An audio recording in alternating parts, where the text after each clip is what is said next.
Hello दोस्तों, नमस्कार। स्वागत है आपका अपने channel math with Shivam Guru channel में।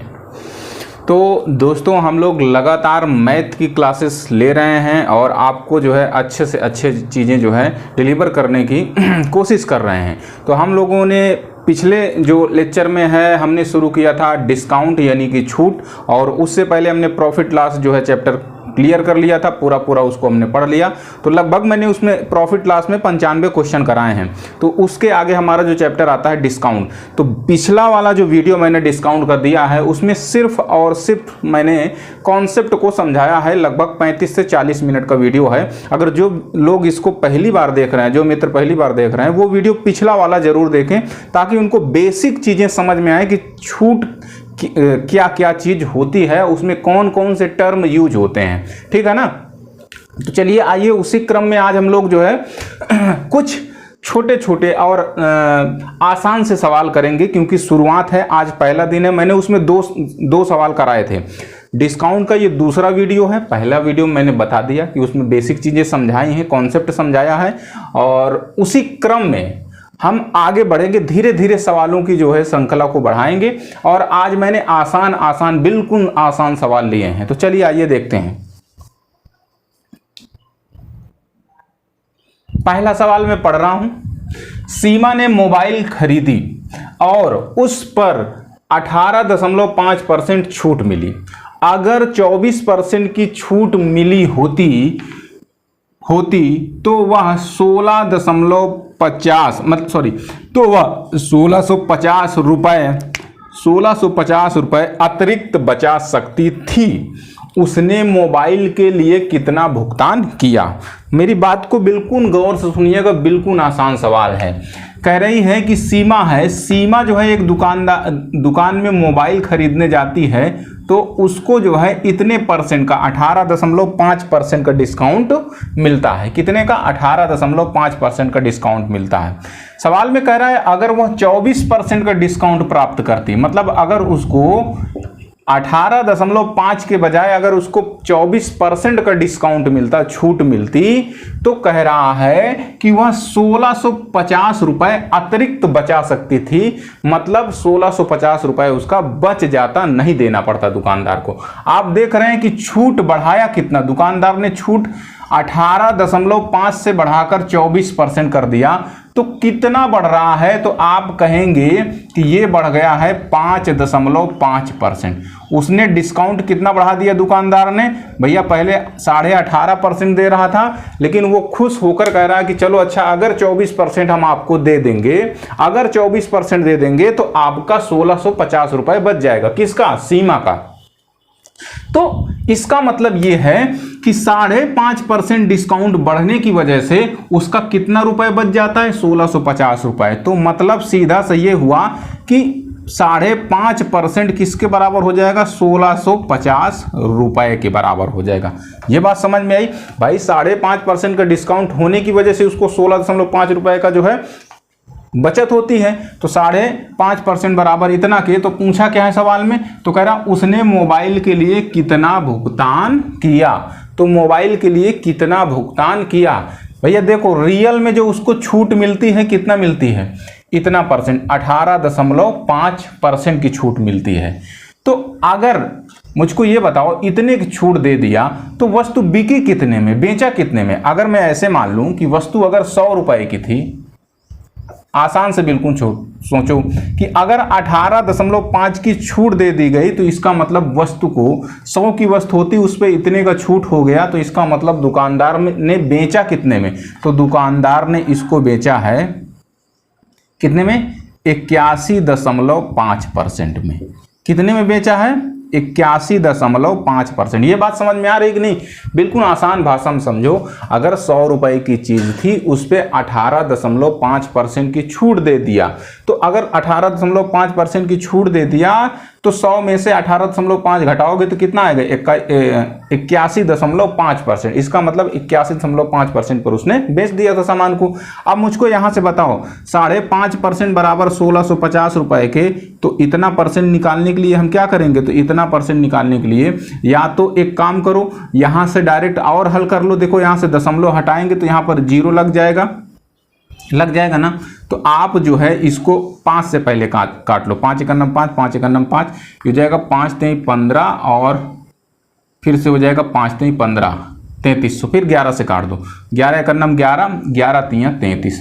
तो आपको पता चल रहा है कि 1% यहाँ कितना बचा, इधर 1% बराबर 300 के। तो हमको इसको निकालना है, इतने पर उसने बेचा तो इतने % बराबर हो जाएगा 300 गुणे 81.5। कितना हो जाएगा, 300 गुणे 81.5। आप अगर ध्यान से देखेंगे तो ये 0 अगर हटा दे तो ये दशमलव हट जाएगा। अब 3 का गुणा कर लिए, 3 पचे 15 की 5, 3 एकम 3 1 4 और 8 त्रिका 24 और इसका 1 0। तो भैया इसका मतलब ये है कि दुकानदार ने बेचा कितने में, 24,450 रुपए में। बिल्कुल आसान भाषा मैंने समझाया है अपनी लैंग्वेज में, ठीक है। तो आंसर कितना आ जाएगा, 24,450। ठीक, अभी सवाल मैं आपको पहली बार बता रहा हूं, ये सवाल पहली बार पढ़ रहे हैं इसलिए थोड़ा जोर दे रहा हूं समझाने में। चलो आगे, शॉर्ट स्क्रीन ले लिए, कितना जाएगा, 24,450। हटा दें, चलो देखो दूसरा सवाल, देखो क्या है दूसरा सवाल। कह रहा है रानी अंकित मूल्य पर 30% के छूट के साथ एक बैग खरीदती है। यदि उसे कोई छूट नहीं मिली होती तो उसे 82.5 रुपए अतिरिक्त देने पड़ते। उसने बैग कितने रुपए में खरीदा।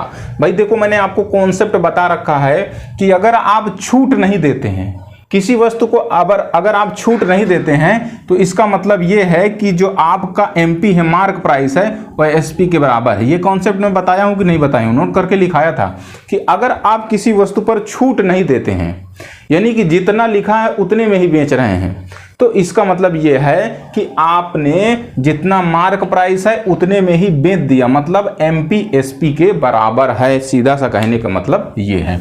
अब देखो सवाल में आ जाओ, कह रहा है कि अंकित मूल्य पर 30% छूट देने के साथ एक बैग खरीदती है, ठीक है। यदि उसे कोई छूट नहीं मिली होती तो उसे 82.5 रुपए अतिरिक्त देने पड़ते। अगर छूट नहीं मिली होती तो कितने देने पड़ते, 82.5 रुपए अतिरिक्त देने पड़ता। बिल्कुल आसान भाषा में हम मान लेते हैं कि उसका एमपी जो था, एमपी देखो बिल्कुल आसान चीज समझा रहा हूं, एमपी अगर 100 रुपए था, अगर वह एसपी करता कितने, 30% के छूट पर, कितने परसेंट के, 30% के छूट पर, तो वस्तु बिकती कितने में, 70 रुपए में।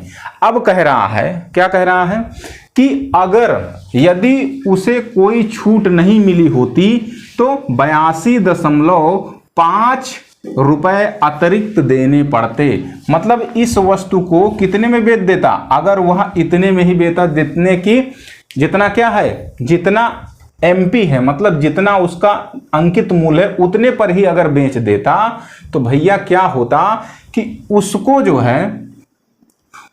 जो है पहले से अब में 82.5 रुपए अधिक मिलते। कितना, 82.5 रुपए अधिक मिलते। तो कह रहा है उसने बैग कितने रुपए में खरीदा, उसने बैग कितने रुपए में खरीदा। अब मेरी बात को समझना, अरे भाई 30% की छूट देने की वजह से उसको 70 में मिला, अगर 30% की छूट न देता तो उसको इतना रुपए अधिक देना पड़ता। कितना रुपए, 82.5 रुपए अधिक देना पड़ता। तो इसका मतलब क्या हुआ, इसका मतलब सीधा सा हुआ कि ये 30% जो है ये 82.5 रुपए के बराबर है, 82.5 रुपए के बराबर है। अब कह रहा उसने बैग कितने में खरीदा, तो भैया अब ये बताओ 100 की चीज थी, बैग अगर 30% की छूट पर दिया होगा तो उसे कितने में दिया गया हो, 70 में दिया गया होगा। कितने में दिया गया होगा, 70 में, यानी कि या तो आप 70% पर बेच दिया गया होगा। अगर 100 पे कैलकुलेट कर रहे हैं, 30% की छूट पर बेचा गया तो मतलब 70% पर बेच दिया गया। जब ये बताओ 30% बराबर इतना के, तो आपको ये निकालना है कि कितने पर बेचा गया। तो भाई बेचा गया है वो 70% पे, तो 70% बराबर हो जाएगा 82.5 गुणे 70 बटे में हो जाएगा 30। आप अगर ध्यान से देखेंगे तो यहाँ पर अगर मैं ये दशमलव हटा दूं तो ये 0 हट जाएगा, ठीक है ना। अब 3 से काट देते हैं, 3 एक अन्नम 3, 0 हो जाएगा और 3 से कटेगा, देखो 3 दूनाई 6, 3 सते 21, 3 पचे 15। ठीक है, ऐसा करो गुणा करके दशमलव लगा लो सीधा सीधा। तो 7 पचे 35 की 5, 7 सता 49, 49 3 52, 7 दूनाई 14, 14 और 5 19। अब देखो बटे में 10 है तो एक अंक पर दशमलव लगेगा नीचे से, तो हो जाएगा 192 रुपये। इसका मतलब वस्तु कितने में बेची गई है? 192.5 रुपये में। ठीक, शॉर्ट स्क्रीन ले लीजिए।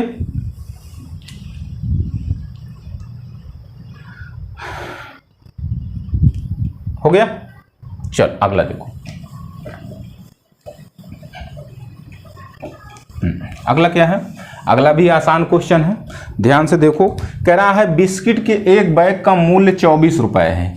भैया अच्छा, पैकेट का मूल्य, एक पैकेट जो है बिस्किट जो है आपका कितने रुपए का बताया गया है? ये बता रहे हैं कि 24 रुपए का है। ठीक बात। अब कह रहा है जबकि इसी तरह के 4 पैकेट का मूल्य 84 रुपए है, प्रभावी छूट ज्ञात कीजिए। आप मुझको ये बताओ, एक पैकेट का मूल्य तो 24 रुपए बताया है, लेकिन वो कह रहा है कि अगर 4 पैकेट लेते हैं तो आपको 84 रुपए देने पड़ते हैं।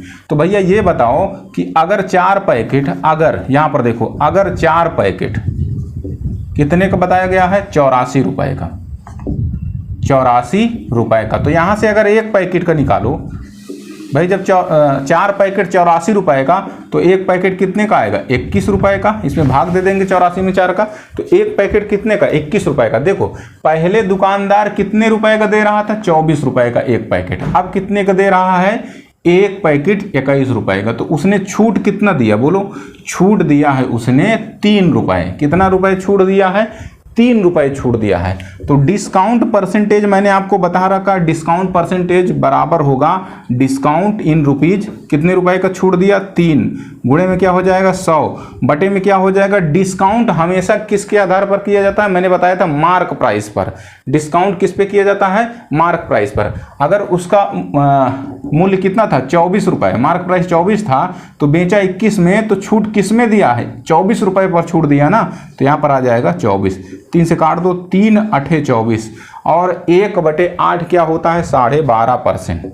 1/8 कितना हो जाएगा? 12.5%। इसका मतलब डिस्काउंट उसका है 12.5%। आगे चलें,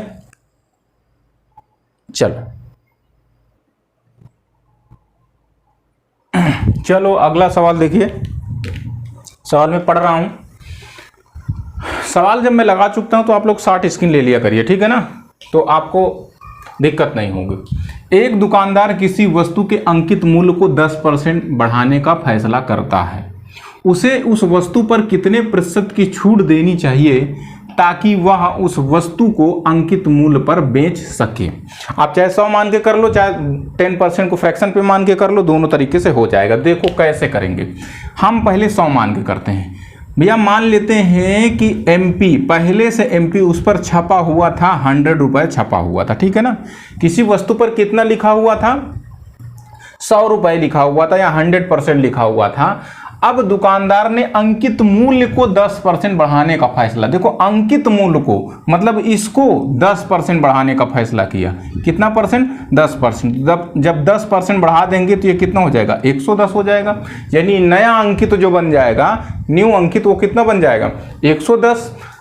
अब कह रहा है उसे उस वस्तु को कितने प्रतिशत की छूट पर बेचना चाहिए ताकि उस वस्तु को अंकित मूल्य पर बेचा जा सके। भैया ये सीधी सी बात कह रहा है, कह रहा है कि इसको कितने छूट पर बेचें कि हम उसको रियल अंकित मूल्य पर ही बेच सके, जो पहले मूल्य था उसी पर बेच सकें। तो भैया इसका मतलब अगर 100 रुपए में शुरुआती माना गया है, इसको पहले अंकित मूल्य को उसने 10% बढ़ाया, तो नया अंकित मूल्य कितना बन गया? 110। अब कह रहा है कि इस पर कितना छूट दे दें, ये जो नया अंकित मूल्य बना है इस पर कितने का छूट दे दें कि पहले वाले अंकित मूल्य के बराबर वस्तु बिके। इसका मतलब ये है कि आपको 100 ही रुपए में वस्तु को बेचनी है, तो वस्तु पर तो छपा हुआ कितना हो गया? 110 रुपए। अब बेचना है 100 रुपए में, इसका मतलब आप छूट कितना देंगे? 10 रुपए की। कितने की छूट देंगे? 10 रुपए की।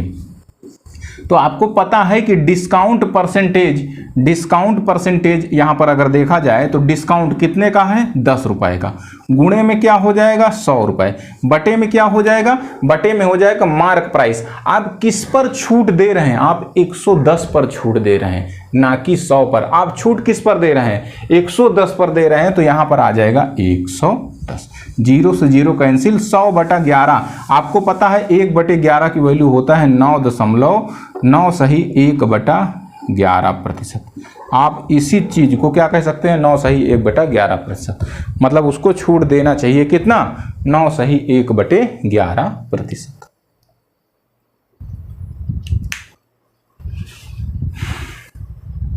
नोट हो गया। चल अगला देखो, दूसरा क्या है। एक दुकानदार अंकित मूल्य पर 45% की छूट देता है और इस प्रकार वह क्रय मूल्य पर वस्तु को बेचता है। ज्ञात कीजिए उसने उसे कितने प्रतिशत अधिक अंकित किया था। ज्ञात कीजिए उसने उसे कितने प्रतिशत अधिक अंकित किया था। आप ध्यान से सुनना सवाल को। तो बेसिक सवाल है, बेसिक लैंग्वेज है, बिल्कुल साधारण लैंग्वेज है। आप जो है सामान्य बोलचाल भाषा में जो यूज करते हैं, वस्तुओं को खरीदते हैं बेचते हैं, उस तरह के ये सवाल हैं, बिल्कुल आसान तरीके। देखो हम 100 ही मान कर कर लेते हैं, हम फ्रैक्शन भी मान के कर सकते हैं, लेकिन हम 100 मान के करते हैं, वो भी आसान ही होगा। शायद 100 मान के आप ज़्यादा अच्छा समझ पाते हैं। कह रहा है कि एक दुकानदार अंकित मूल्य पर 45% की छूट देता है। भैया हम मान लेते हैं कि ये है एमपी, मतलब मार्क प्राइस, अंकित मूल्य। आपकी इस बार हिंदी में लिख लेते हैं, ये है अंकित मूल्य। ठीक, अंकित मूल्य था कितने का, अंकित मूल्य इसका था 100 मान लेते हैं। अब क्या किया गया कि कह रहा 45% की छूट देता है।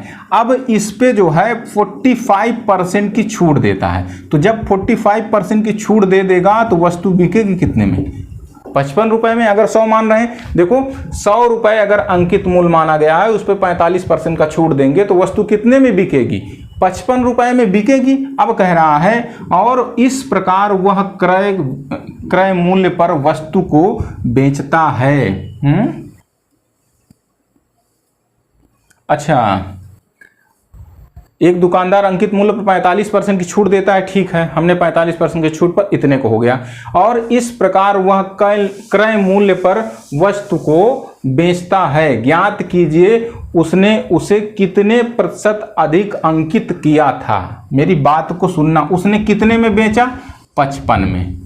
कितने में बेचा, 55 में। लेकिन सवाल में एक ट्विस्ट किया है, इसी बात को समझना है हमें। कहना इस प्रकार वह क्रय मूल्य पर वस्तु को बेचता है। मतलब ये हुआ कि जब आपने इसको 55 में बेचा तो कह रहा है यही क्रय मूल्य था। मतलब इसका सवाल का सीधा सा कहने का मतलब है कि इसका जो एसपी है वह सीपी के बराबर है।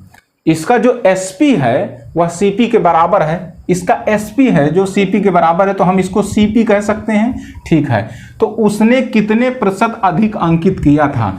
भैया देखो वस्तु थी कितने की, 55 की। वस्तु पर अंकित कितना था, 100। तो आपने कितना बढ़ा के अंकित किया था, आपने बढ़ाया था 45 रुपए। कितना बढ़ाया था, 45 रुपए। तो क्या हम ये देख सकते हैं कि कितना प्रतिशत, मार्कअप परसेंटेज कितना हो जाएगा, मार्कअप परसेंटेज हो जाएगा कितना अधिक अंकित किया, 45 गुणे में क्या हो जाएगा, 100। कहां से देखो 55 को बढ़ाकर अंकित किया था तो बटे में क्या आएगा, 55 आएगा। ध्यान देना भाई, 55% को बढ़ाया गया था ना, 55% कितना बढ़ाकर, कितना परसेंट बढ़ाकर इसको जो है अंकित किया गया है, तो 55 के अकॉर्डिंग बेस इसको मानेंगे। 9 से 5 से काट दे, 5 9 45 और ये हो जाएगा 11। मतलब हो गया 900/11 काट सकते हैं। देखो 11 8 88, 2 हो जाएगा, फिर 11 1 11, 11 1 11, यानी ये 81.81% आएगा। कितना आएगा, 81.81% अधिक अंकित मूल्य है। किससे, क्रय मूल्य से। देखो क्रय मूल्य से कितना परसेंट अधिक अंकित है, यही तो पूछा गया था। तो हमको रुपए में दिख रहा है कि 45 रुपए अधिक अंकित। तो 45 गुणे 100/100 55 आ जाएगा। तो इसका मतलब कितना हुआ, 81.81% अधिक अंकित किया गया है। ठीक, चलो अगला देखते हैं, जल्दी से आ जाओ अगले पे। ये लोग हटा रहे हैं, जल्दी शॉर्ट स्क्रीन, मैं हटता हूं तुरंत शॉर्ट स्क्रीन लिया करिए, इतना टाइम नहीं है। सवाल पढ़ो, देखो अगला तीसरा कह रहा एक दुकानदार वस्तु का मूल्य 45.945 बढ़ाकर अंकित करता है और इसके बाद छूट प्रदान करता है। ठीक है, छूट के बाद यदि अंतिम विक्रय मूल्य पर बेचने पर उसे ना तो लाभ ना तो हानि हो तो ज्ञात कीजिए दुकानदार कितने प्रतिशत की छूट देता है। पहले बात को देखो, ये सब चीजें मैं बताया हूं कि ना तो लाभ हो, नो प्रॉफिट नो डिस्काउंट का मैंने क्या बताया था, नो प्रॉफिट नो डिस्काउंट में बताया था कि सीपीएसपी के बराबर होता है। सीपीएसपी के बराबर होता है तभी ना तो हमें लाभ होता है ना हानि होता है। पहले आप इस 45.45 को पकड़ लीजिए, 45.45%। इसका जो फ्रैक्शन वैल्यू होता है वो 5/11 होता है। आप लोग निकाल लीजिएगा इसका कितना होता है फ्रैक्शन वैल्यू, 5/11। अगर ना समझ में आ रहा हो तो मैंने ये बताया है क्या कि 1/11 को आप क्या लिख सकते हैं, 9 सही 1/11। अब इससे इसको रिलेट करो, इसका मतलब कितना होता है, इसका मतलब होता है आप जो है, इसका मतलब होता है 1/11। अब इससे इसको रिलेट करने के लिए देखो ये 5 गुना है, कितने गुना है, 5 गुना, मतलब इसमें 5 को गुना कर दें तो ये बन जाएगा, तो 5 का इधर कर रहे हैं तो 5 का इधर भी, तो ये 5/11 हो जाएगा। तो बस यहीं से निकल आएगा, तो फ्रैक्शन वैल्यू कितना हो जाएगा, 5/11। अब बात को समझना, एक दुकानदार वस्तु का मूल्य 45% बढ़ाकर अंकित करता है, मतलब ये सीपी है, देखो सीपी यहां से समझ लो, ये सीपी है 11 और बढ़ाकर कितना अंकित करता है, इतना 5 बढ़ाकर। अगर सीपी है 11, ध्यान से सुनना, अगर सीपी है 11 तो 5 बढ़ाकर अंकित करता है। इसका मतलब क्या हुआ कि अगर हमारे पास सीपी है 11 तो कितना बढ़ाकर अंकित करता है, तो वो मार्कअप जो करता है वह करता है 16। भाई 11 की तो वस्तु है, उस पर 5 बढ़ाया तो वस्तु पर कितना अंकित किया, 16। ठीक है, अब कह रहा है और इसके बाद छूट प्रदान करता है, और छूट के बाद यदि अंतिम विक्रय मूल्य पर बेचने पर उसे ना तो लाभ होता है ना हानि होती है। मतलब ये है कि भैया इसने बढ़ाकर तो अंकित कर दिया, अब इसको वह इस प्रकार से बेचता है, इस 16 रुपए जो लिख गया उस वस्तु पर छप गया, उसको वह इस प्रकार से बेचता है कि ना तो लाभ होती है ना तो हानि होती है। तो इस बात को समझ पा रहे हो, ना लाभ होती है ना हानि होती है। भैया इसका मतलब ये है कि उसने क्रय मूल्य पर ही बेच दिया वस्तु को। क्या ये बात समझ पा रहे हो, कह रहा है 16 रुपए तो उस पर छप गया, लेकिन इसको ऐसे बेचा जाता है कि ना तो लाभ होता है ना हानि होती। इसका मतलब क्या है कि वस्तु को इतने रुपए में बेचा जाता है जितना उसका क्रय मूल्य है, मतलब जितना उसका क्रय मूल्य, अक्रय मूल्य कितना है 11 यहां दिख रहा है कि नहीं। इसका मतलब वस्तु पर छप तो गया 16, लेकिन बेच दिया गया उसको 11 में। इसका मतलब छूट कितना दे दिया, छूट आपने दे दिया है 5 का। कितने का छूट दे दिया, 5 का। तो यही तो पूछा है डिस्काउंट परसेंटेज, तो डिस्काउंट परसेंटेज हो जाएगा 5 गुणे में हो जाएगा 100, और बटे में क्या होता है, छूट आपने किस पर दिया है, 16 रुपए पर दिया है। किस पर दिया है, तो 16, तो बटे में आ जाएगा 16। 4 से काट सकते हैं, 4 चौक 16, ये हो जाएगा 25, 25 पंजे 125, 125 बटा 4 का मतलब होता है 4 3 12, 4 1 9 4, 4 दूने 4 पंचे भी, तो कितना आ जाएगा 31.25% का डिस्काउंट होगा, 31.25% का डिस्काउंट। ठीक, इस तरह से चीजों को समझा जाता है। चलें आगे, चलो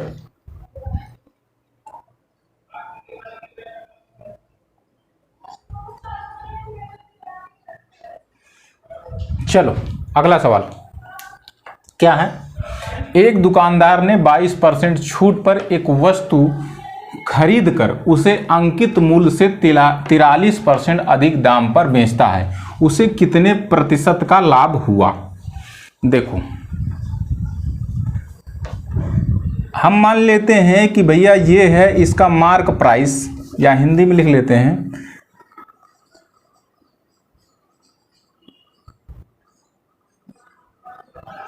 अंकित मूल्य। भैया ध्यान से सुनना, अंकित मूल्य सपोज करो कि 100 रुपये था। अब 100 रुपये छपा हुआ था, हम गए खरीदने, हम मान लीजिए हम गए खरीदने और हमने इसको 22% छूट पर खरीद लिया। कितने परसेंट छूट पर खरीद लिया? 22% के छूट पर। तो 22% के छूट पर ये हमको मिलेगी 78 रुपये की। ठीक है, 78 रुपये की। ठीक है, अब क्या कहा कि उसने अंकित मूल्य से 43% अधिक दाम पर बेचता है। हम खरीद लेके आए वस्तु को कितने में? 78 में। अब हम कह रहे हैं कि हमने इसको कितने पर बेचा? अंकित मूल्य से 43% अधिक दाम पर बेच दिया। मतलब अंकित मूल्य कितना है? 100। तो हमने इसको बेचा कितने में? 143 रुपये में। देखो अंकित मूल्य से कितने परसेंट अधिक दाम पर बेचते हैं? 43% अधिक दाम पर बेचते हैं। तो इसका मतलब ये हुआ कि हम उसको बेचते हैं, कितने में बेचते हैं भैया? 143 रुपये में बेचती है।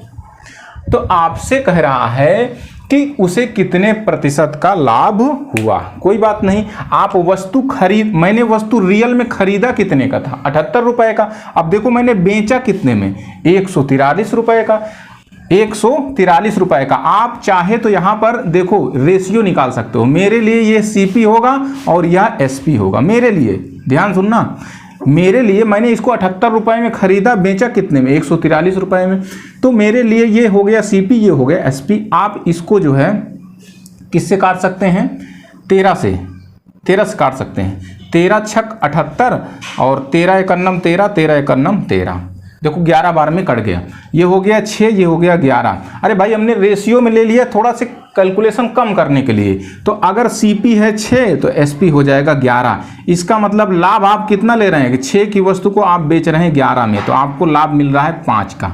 तो प्रतिशत लाभ कितना हो जाएगा? प्रतिशत लाभ, तो लाभ बराबर हो जाएगा, लाभ है 5 का, गुणे में हो जाएगा 100, अब बटे में हो जाएगा क्रय मूल्य। क्रय मूल्य मेरे लिए कितना था? 6, तो हो जाएगा 5/6, 500 बटा 6। 500, इसको डायरेक्ट अब 500 लिख लें, ये हो जाएगा 500। अब देखो काटो इसको, 6 8 48, 6 8 48 हो जाएगा 20, फिर हो जाएगा 6 तारीख 18, कितना हो जाएगा? 6 तारीख 18। ठीक है, फिर दशमलव लगा देंगे, फिर से हो जाएगा 6 तारीख 18। अब ये 83.33% आएगा। उसको लाभ कितने का होगा? 83.33% का।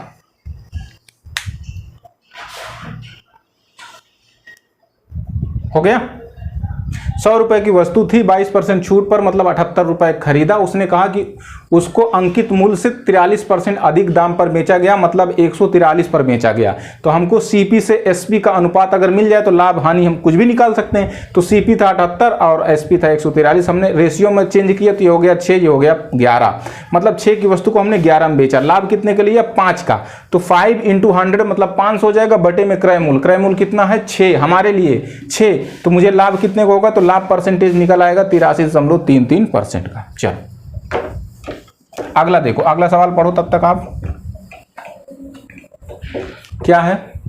एक व्यापारी चिन्हित मूल्य पर 8% की छूट देता है। यदि विक्रय मूल्य 667 रुपये है तो रुपए में छूट कितनी है? बहुत आसान है। कह रहा है एक व्यापारी जो है 8% की छूट देता है। देखो 8% का मतलब कितना होता है? 8% का मतलब होता है 2/25। कितना होता है? 8% की फ्रैक्शन वैल्यू जो होती है वह 2/25 है। कह रहा है, ध्यान से सुनो, एक व्यापारी चिन्हित मूल्य पर 8% की छूट देता है। तो इसका मतलब ये है, चिन्हित मूल्य मतलब इसको हम मान लेते हैं अंकित मूल्य। ये कितना है? एमपी इतना है। और छूट कितने का है? ये डिस्काउंट है। छूट कितने का है? 2 का। यही तो हुआ भाई, चिन्हित मूल्य पर 8% का छूट देता है। इसका मतलब क्या हुआ कि अगर 25 का 8% निकालेंगे तो बच्चा 2 आता है, और यानी 25 की अगर वस्तु थी तो उस पर 2 का छूट देके बेचा गया।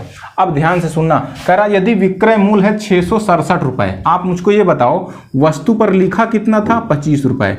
आपने बेचा कितने में? 2 रुपये छूट पर बेच दिया। 25 की वस्तु पर 2 रुपये की छूट पर, मतलब आपने वस्तु को बेची है 23 यूनिट पर। कितने में बेच दिया भाई? 25 पर 2 का छूट दे के बेचे हैं ना, तो 23 पर बेचे हैं, जबकि सवाल में कहा है कि 667 रुपए में बेचे हैं, 667 रुपए में। तो अगर हम इसको काटेंगे तो ये हो जाएगा 23 दूना 46, 46 20 207 9 बार में, तो एक बराबर कितना आ गया? 29 रुपए के। तो आपसे छूट पूछा है कितने रुपए की छूट दिया, तो छूट है यहाँ पर 2 यूनिट की। तो जब एक बराबर 29 रुपए की, तो 2 यूनिट बराबर हो जाएगा 29 दूना कितना हो जाएगा? 58 रुपए।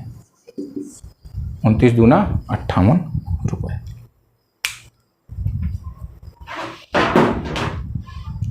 हो गया? हो गया? चलो अगला कह रहा 16% की छूट देने के बाद एक दुकानदार एक किताब को 1491 रुपए में बेचता है। किताब का अंकित मूल्य ज्ञात करो। तो ये 16% का खेल देख लो। 16% का मतलब कितना होगा? ये 4/25 होगा। इस बार कितना होगा?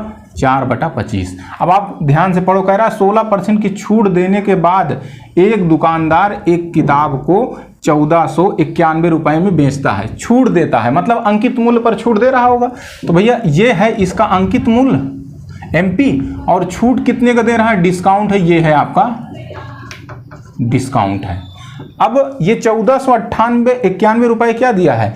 कह रहा है कि बाद 16% की छूट देने के बाद एक दुकानदार एक किताब को 1491 रुपए में बेचता है। मुझको ये बताओ 25 रुपए लिखा हुआ था, 4 का छूट दिया, तो इसका मतलब उसने बेचा कितने में? 21 यूनिट पर। कितने में बेच दिया? 21 यूनिट पर। और जबकि सवाल में कितना दिया है? 1491 रुपए में बेचता है। तो दोनों बातें तो बराबर होंगी। कह रहा किताब का अंकित मूल्य ज्ञात करो। तो किताब का अंकित मूल्य कितना है यहाँ पर? 25। जब 21 बराबर 1498 रुपए के, तो क्या आप 25 यूनिट की वैल्यू नहीं निकाल सकते हो? बिल्कुल निकाल सकते हैं भाई। 1491 गुणे 25 की वैल्यू निकाल रहे हैं, बटे में क्या हो जाएगा? 21। आप चाहते तो पहले भी यहाँ काट सकते थे, कोई दिक्कत नहीं है। 7 से काट लेते हैं। 7 त्रिक का 21, 7 दूना 14, 7 एकन्नम 7, 7 त्रिक का 21, 3 से काट दो। 3 सते 21, 3 एकन्नम 3, तो ये हो जाएगा 71 गुणे 25।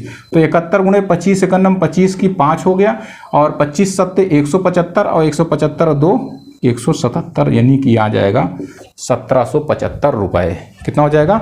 1775 रुपए। बात समझ में आई ना? बहुत आसान क्वेश्चन है।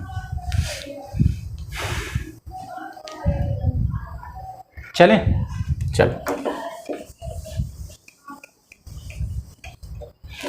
आप लोग रोक लिया करिए वीडियो को। कह रहा अंकित मूल्य पर Q%। बहुत लॉजिकल सवाल है और ये आया हुआ कई बार रिपीटेड सवाल है, ये SSC के लिए। अंकित मूल्य पर Q% की छूट देने के बावजूद भी एक व्यापारी को P% का लाभ होता है। ज्ञात कीजिए उसने क्रय मूल्य से कितना प्रतिशत अधिक मूल्य अंकित करता है। कितना प्रतिशत अधिक मूल्य अंकित करता है। तो आपको अगर याद हो तो मैंने एक फार्मूला ड्राइव करके बताया था कि अगर छूट देने के बावजूद भी लाभ हो, तो इसके लिए मैंने एक फार्मूला ये वाला आपको अगर याद आ रहा हो तो CP/MP बराबर 100 - D बटे बताया था 100 + P। आपको याद आ रहा है? ये वाला मैंने फार्मूला बताया था पहले वाले वीडियो में जब कॉन्सेप्ट बताया था। तो जो लोग पहली बार जुड़ रहे हैं उनको कॉन्सेप्ट सीखना पड़ेगा। तो वहाँ पर पहले वाले वीडियो में जाएंगे डिस्काउंट में, तो उसमें मैंने कॉन्सेप्ट बता रखा है। तो देखो अगर हम यहाँ पर देखें तो CP आपका ये पूरा CP है, ये CP को डिनोट कर रहे हैं, और MP कितना है? ये है आपका MP, यही है। अब देखो इस फार्मूले में हम इसको बिठाते हैं। कह रहा अंकित मूल्य पर Q% की छूट देता है। छूट कितना है? 100 माइनस, देखो 100 ये डिस्काउंट है, डिस्काउंट यहाँ पर कितना है? Q%। ठीक है, बटे में कितना हो जाएगा? बटे में हो जाएगा छूट देने के बावजूद एक व्यापारी को P% का लाभ होता है। यहाँ पर प्रॉफिट P है ना, तो यहाँ पर भी दिया हुआ है, तो ये हो जाएगा P%। परसेंट लगाने की कोई जरूरत नहीं, यहाँ हो जाएगा +P। और इधर क्या होता है? CP/MP। अब ध्यान से सुनना। कह रहा ज्ञात कीजिए उसने क्रय मूल्य से कितना प्रतिशत अधिक मूल्य अंकित किया है। अगर आप ध्यान से देखें तो ये CP से MP का रेशियो दिया है, मतलब अगर इतना CP है तो ये है उसका MP। तो कितना छूट दिया है? तो भाई देखो ये एमपी है, आपने छूट दिया होगा तो कितने का छूट दिया होगा? छूट निकालने के लिए रुपए में हम क्या करते हैं, एमपी में से सीपी को घटा देते हैं। एमपी में से सॉरी एक मिनट रुकिएगा, क्या कहा है? अच्छा कितना अधिक अंकित किया, सॉरी वो चीज़ नहीं बताना जो मैं भूल गया हूँ। आपको ये बताना है कि उसने सीपी से कितना अधिक अंकित किया है। देखो सीपी है आपका इतना और एमपी है आपका इतना, तो आपको ये बताना है ये वाला कितना प्रतिशत अधिक है। ये वाली चीज़ सीपी, ये जो एमपी अंकित किया गया है यह सीपी से कितना प्रतिशत अधिक है। तो कैसे निकालेंगे? तो इसका मतलब वो पूछ रहा है मार्कअप परसेंटेज कितना अधिक है। तो मार्कअप परसेंटेज बराबर हो जाएगा, क्या बताया था मार्कअप परसेंटेज का फार्मूला, एमपी माइनस सीपी। तो क्या करेंगे, इसमें से जो आपने अंकित किया है उसमें से क्या घटाना पड़ेगा, सीपी को घटाना पड़ेगा। तो माइनस करेंगे तो ये हो जाएगा माइनस, देखो माइनस माइनस अंदर जाएगा, ये हो जाएगा प्लस का क्यू। तो ये हो गया आपका मार्कअप इन रुपीज में, और गुणे में क्या हो जाएगा 100। अब बटे में क्या हो जाएगा, बटे में हो जाएगा सीपी। आपको पूछा है कि सीपी से कितना अधिक अंकित किया गया है, तो भैया यहाँ पर सीपी आएगा, सीपी के परिप्रेक्ष्य में निकाल रहे हैं तो यहाँ हो जाएगा 100 माइनस क्यू। देखो ये माइनस प्लस का ये माइनस का कैंसिल हो गया, तो आपको फाइनली जो फार्मूला बनेगा वो बन जाएगा P प्लस क्यू बटे 100 माइनस क्यू इंटू 100। यही इसका आंसर होगा। क्या आप लोगों को दिख रहा है? इसका मैं आंसर यहाँ पर लिख दे रहा हूँ। देखो ये जो फाइनली आंसर बनेगा ये हो जाएगा, देखो ये तो सब कुछ कट गया, बचा कितना P प्लस क्यू, अब बटे में बचा हुआ है 100 माइनस क्यू, और ये कोष्टक में रख लो और गुणे में हो जाएगा 100। कई बार रिपीटेड सवाल है, इसको ध्यान से समझ लीजिए। ये इसका फाइनली आंसर हो जाएगा। चलो तो आज का वीडियो यहीं तक रखते हैं बच्चों, फिर अगले वीडियो में हम लोग मिलेंगे कुछ नए सवालों के साथ। अभी बेसिक से मैं क्वेश्चन करा रहा हूं, अब जैसे जैसे लेवल बढ़ता जाएगा, सवाल का क्रम जो है बढ़ता जाएगा, वैसे ही इसका लेवल भी मैं बढ़ाता चला जाऊंगा। ठीक है ना? चलिए।